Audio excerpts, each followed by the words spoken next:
আসসালামু আলাইকুম বন্ধুরা, আপনাদের দোয়া ও ভালোবাসায় আমার একটা ভিডিওতে 11,000 ভিউ হয়েছে। আপনাদের সাপোর্ট ছাড়া এটা কখনোই সম্ভব হতো না।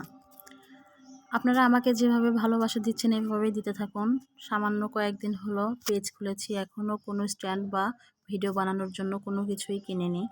আপনাদের এত ভালোবাসায় এখন আমার আরও উৎসাহ বেড়ে গেল। আমার কলিজার বন্ধুরা, আপনারা আমার জন্য সবাই দোয়া করবেন, আর আমার দোয়া সবসময় আপনাদের সাথেই থাকবে ইনশাআল্লাহ। যাই হোক, আমি এখানে সজনে ও ডাল দিয়ে একটা তরকারি রান্না করতেছিলাম।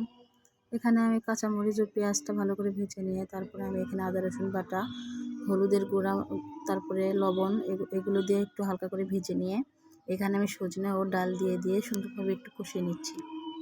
কষিয়ে নেওয়া হয়ে গেলে তারপরে আমি এখানে দিয়ে দিলাম পানি দেওয়ার পর ঢাকনা দিয়ে ভালো করে ঢেকে দিলাম। ঢেকে দেওয়ার পর একটু রান্না করে নিয়ে ঢাকনাটা উঠিয়ে নিয়ে আরও একটু নেড়ে চেড়ে দিছি। নেড়ে চেড়ে দেওয়ার পর